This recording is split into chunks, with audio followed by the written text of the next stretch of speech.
NXT starts off with the GOAT, the ruler, the greatest wrestler currently in the world, Obafemi, defeating Axiom. Now, I was under the assumption he would be facing Nathan Frazier. Didn't know it was going to be Axiom. Did not know that at all. But regardless, doesn't matter who's going to face him. Obafemi is going to win. He has a title match coming up soon, and I have a lot to say about that at the end of the video when we're going to cover what happened with Drake Williams in the main event. But for now, Obafemi picks up a victory against a relatively high-profile superstar. So, good victory, good momentum builder. But talking about building momentum, Eddy Thorpe is backstage talking about how he's so smart, how he manipulated his way into getting a title shot. And fair enough. I mean, let's be honest, Eddy Thorpe not being in the Iron Survivor match did a million times more for him than actually being in the Iron Survivor match. Because both Obafemi and Eddy Thorpe technically won that match. Because Eddy Thorpe was taken out, and Obafemi was his replacement. Obafemi went on to win this, but Eddy Thorpe still got a title match? Weird how that works. But yeah, Ava approaches him, tells him, he's a scumbag, he doesn't deserve this. Again, fair. But Eddy Thorpe doesn't care. He has a title match tonight. We're gonna get into that later. Then we go backstage. Dion Lennox is trying to convince Carmen Petrovic that Ashante the Adonis was actually trying to help him. And Carmen starts to see that. And so she gives him a hug to thank him, and Ashante walks in, and he's pissed about this. He thinks she's cheating on him with Dion. Not cheating, they're not together, but she's trying to go into Dion's arms.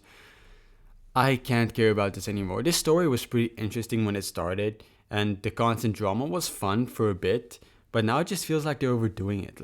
When are we getting the payoff, and what even is the payoff at this point? Because Carmen getting with Ashante, it's not going to be satisfying anymore, because it's Starp started so many times, it's just not entertaining anymore. So, I want to see everybody move on from this now. Okay, hook them up, whatever. Just get this over with, get all these guys into something different. This story had a very short shelf life, and they've, it's expired twice. So it's over. Get it done with. Then we had the Meta Girls, Lash Legend and Jakar Jackson, defeat Zarya and Sol Ruka. Oh boy, I have a lot to say about this. Now, hear me out. NXT needs NXT Women's Tag Team Championships. I have a whole video about this that I'm going to bring out this week, so stay tuned for that about NXT Women's Tag Team titles. But just to give you a hint, what are we doing with Lash Legend and Jakar Jackson? They have nothing left to do in NXT. I can clearly see what we're building up to here is Zarya versus Lash Legend, probably at New Year's Evil, which is going to be a great match. But the Meta Girls can't progress any further in NXT as a team unless they go to the main roster, because NXT doesn't have Women's Tag Team Championships. But how can we build more Women's Tag Teams? How can we legitimize them if there is no Women's Tag Team titles here? Now, you may not understand exactly what I'm saying. I know it's a bit bluffy, but I have a whole video coming out, like I said, so stay tuned and I'll explain everything perfectly. But Zarya and Sol Ruka should not be teaming up. Zarya should be a singles wrestler. She should be dominant. She gives this Mad Max vibes to me. And I want to see more of that. I don't want to see her teaming up with Sol Ruka. And Sol Ruka is cool. She should be doing something else too. For as much as we compliment the NXT Women's Division for being so deep, it sometimes feels with certain stuff, they don't exactly know what stories they want to give some girls. And yeah, so I don't want to see this. I'm glad it's over now. I'm glad it was just a one-night thing. But yeah, we should not be seeing Zarya be humanized more. I want to see her actually be like a monster. Because all these girls have such unique energies, such unique auras, but together it doesn't match when we're trying to turn them into something they're not. Then backstage, Tyreek Igwe is trying to tell Tyson DuPont both of them are having some complications. Tyreek wants to be more villainous, he doesn't want to respect the other teams, while Tyson DuPont wants to. And Wesley comes up to him. Wesley is you guys, friends are overrated, so stick on your own, don't respect anyone. And I wouldn't mind seeing these three guys become a faction. Wesley is very small, and sometimes that hinders certain wrestlers, especially in WWE. I think having two big guys behind him to help him out would really benefit him, especially this villain character. While Tyson and Tyreek could use his star power. Well, not star power, but he's a legitimized wrestler here on NXT. They can use that legitimacy to legitimize themselves. So I don't mind seeing this. And again, something more to say about this later, so stay tuned in the video. Then Jada Parker defeats Ren Sinclair. Pretty simple match, pretty predictable result. Jada Parker getting some victories under her belt after losing to Lola Vice. It seems like we're done with that feud, which I'm glad about. I thought we were going to get a rubber match. Glad this is over. Don't mind this too much. Jada Parker picking up the victory. I'm so happy to see that. I love Jada Parker. The more victories she gets, the better. Then we have Shotzi Blackheart, Tatum Paxley, and Gigi Dolan all talking about this new team they're forming. They don't have a name. I don't think they're a permanent team, but it's a fun little group. I wouldn't mind seeing them together. And then Fatal Influence backstage are mocking them.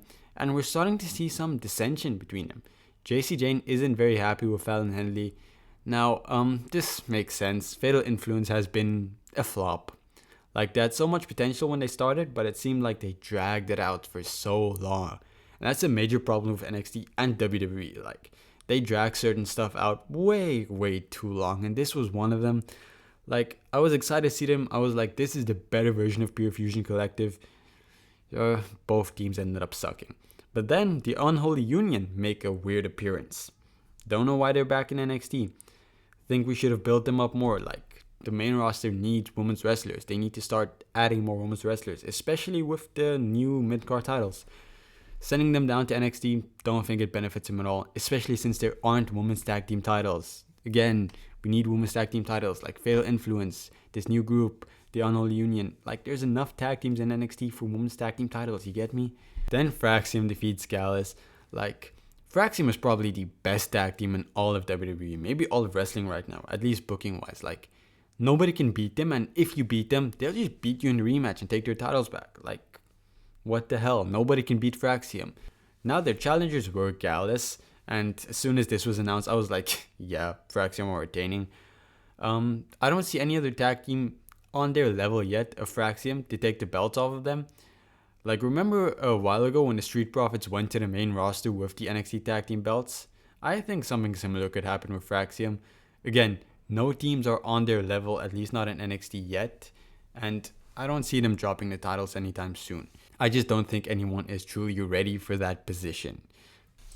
Then backstage again, Javon Evans and Hank and Tank are hyping each other up, like blowing each other. So yeah, this was pretty cool. I wouldn't mind seeing these guys as a faction either.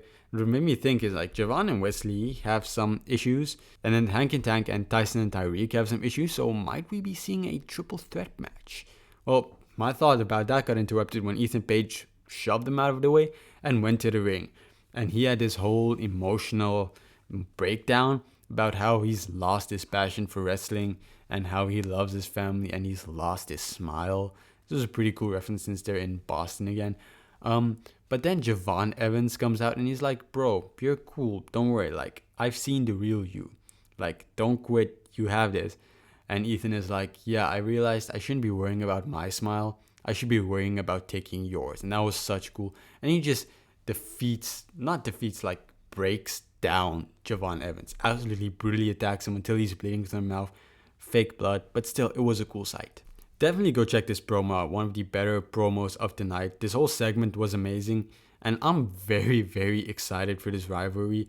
Like, it's something really great for both Javon and Ethan Page. And they have some history to build off of matches before. Again, very excited for this. Can't wait for this feud. I am really, really interested in seeing what happens here. Then Charlie Dempsey and Lexis King have their workout. And like, Charlie Dempsey has this deck of cards. And each card is a different workout. And they had to go through all of them. And if Lexis King could go through all of them without cheating, he can get his title match or Heritage Cup match. And he does. And that was okay. Don't know what much to say about it. It's just awfully strange how Charlie Dempsey has 52 workouts and he can do all of them, remember all of them. Like, that's actually really crazy. Like, damn, he must be so good at counting cards. Like, when he gambles, he must be an excellent gambler. Then in the main event, Trick Williams defeats Eddy Thorpe. I don't know if defeat is the right word, because there's a whole controversy about this ending, like multiple referees, a whole lot of stuff, but at the end, it's decided Trick Williams retains the NXT Championship. Now, again, I wouldn't really recommend this match. It wasn't the greatest. I don't mind Eddy Thorpe here, but the thing is, they're going to add Eddy Thorpe to that New Year's Evil match between Oba and Trick. It's not going to be a one-on-one match. So, meaning, Trick Williams is retaining, or Oba Femi is winning, but Eddy Thorpe is getting pinned. Now, this sucks. I was so excited for Oba Femi versus Trick Williams, like I said it myself, that is one of my most anticipated matches, like ever, probably. Not ever, but like recently. It's one of the matches I've been most excited to see. And the fact that we're adding Eddy Thorpe to that just sucks. Now, the reason for this is either they want Trick Williams or Obafemi to go to the main roster without having taken this big loss, or they want to extend this match to New Year's. I mean, Stand and Deliver, which is like NXT's WrestleMania. It happens on WrestleMania weekend. That's a major match for NXT on a very, very big stage. Those are the two options. It's probably going to be Stand and Deliver. Regardless, this kind of takes away a lot of momentum. They should have never started the feud if they weren't going to like do it very soon. Because I don't think like a whole nother 3 months. I don't trust NXT at the moment to be able to deliver that, especially with a weak men's division. The feud is going to be burnt out before we get there. That's my issue with this. Regardless, gonna give it a chance. Gonna see what happens. I just hope they do the right thing and they keep this entertaining. So if I had to give the Nitro rating, it would be a solid 8 out of 10. Like I said, a few stuff that just brought the show down, and that's the whole thing with NXT recently. Like for the 90% of the show, it's amazing.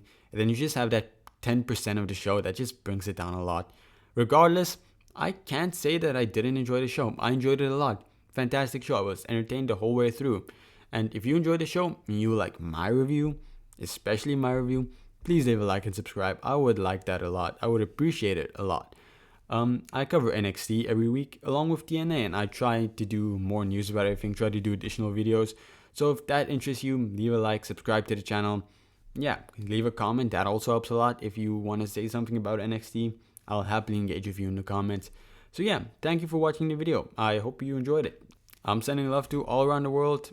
I hope to see you again soon. Goodbye and peace.